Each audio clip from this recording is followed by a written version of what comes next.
one of the Fab Four, become an executive producer.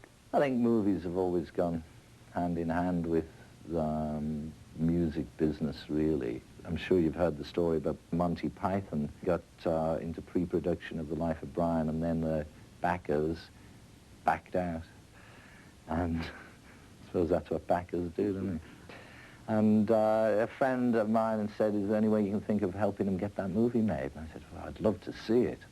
And I spoke to my business manager, and he came up with the idea of us becoming Bialystock and Bloom, the producers.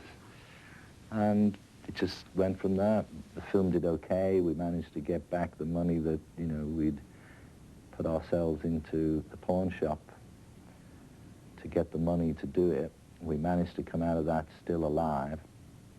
And then there was all the spin-offs, the Terry Gilliam Time Bandits movie and Michael Palin with Missionary, and it just started going, kept going. I mean, right now we've got 3 movies that are just in post-production, and there's one out here at the moment with Nail and I. We just had Mona Lisa, and we don't talk about Shanghai Surprise. Oh, look at me, I'm shaking. I can't feel good to you like this. You're wasting your time, Mr. Wasey. What about right? A lot of money for it, because that was an expensive one, and we weren't that keen on doing it, some of the people in Handmade, but it was purely because the producer said he got Madonna and Sean Penn. And then we thought, oh, all right, then we'll do it. And that was the worst decision. It's the only film we've ever been involved with a big budget and with people from Hollywood, and never again. It's just too much trouble. I mean, we can work with people who, you know, can enjoy themselves and who have a sense of humor. Although Sean, I really like Sean. I'll just get that in, because I know he's been given a lot of stick for the way he's acted, and he certainly didn't act that well for us. I don't mean as an actor, as a person, but although they go hand in hand. When you're not in a good mood as a person, your performance as an actor suffers too. But he actually, I thought, was a real funny fella. He is. When he's up, he's great. Since performing in the Prince's Trust concert in London, you seem to be in the limelight again. Did that experience renew a spark for performing in front of an audience? Yeah, well, one of the reasons that I did it, well, actually, the main reason I did it was because they asked Eric Clapton. He called me up and he said, will you do it? They want you to do it. Go on, do it. So, okay, because I don't want to get into this thing where I've been off the stage so long that I get frightened of the idea. So I thought, well, it's just like testing the water again. And it's in a sort of simple enough, because I don't have to go out there and be on for 2.5 hours. I mean, that's a different thing. Mr. George Harrison, Mr. Ringo Starr.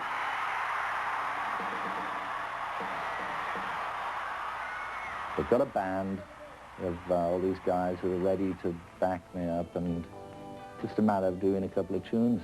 I was still as nervous as hell. I look at you all, see the love that's sleeping, while my guitar gently weeps.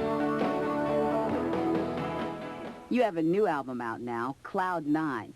What were you looking for when you embarked on this project? Did you have a certain sound in your head at the time? There was certain sounds I didn't want.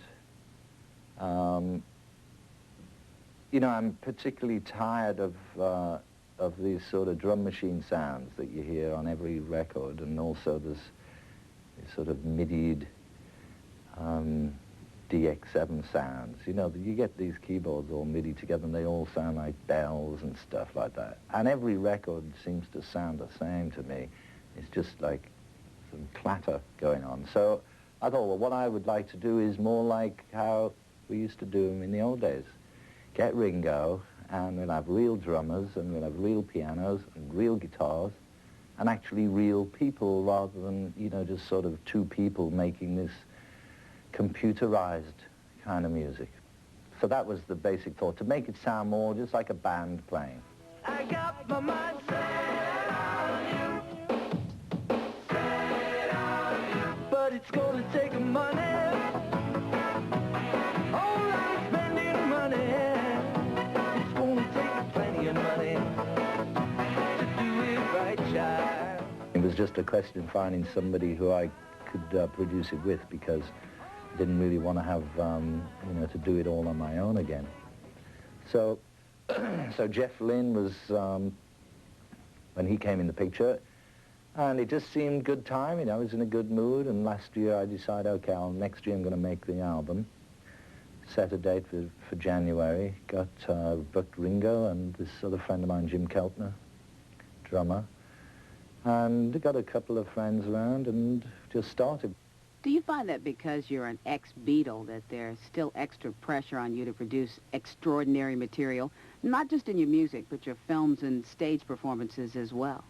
Well, I don't think of it like that. I did at first, you know, after, like the first few years after we split up, when I did those first solo albums, I realized I'm more so doing live shows because, you know, like the Bangladesh concert, for instance, it's like everybody still had that mania going, and I think Paul has mentioned it himself, you know, you can't live up to the Beatles. The Beatles was such a big phenomena that you can't match that really. But I think you can musically, you can match it. I mean, because when I listen to some of the Beatles stuff, it's nostalgic and I enjoy it, and a lot of the stuff I thought was really good.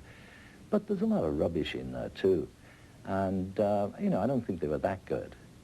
They were very good, and there was something else going for them. You know, we were innovative and had good ideas, but still being a part of that, you know, we didn't get that carried away. You know, we could still see our own limitations. But all those years that have elapsed since then, you know, I don't really think of it like that. I just feel that I'm just some guy just like everybody else, and maybe it's detrimental having been the Beatles. Here comes the sun.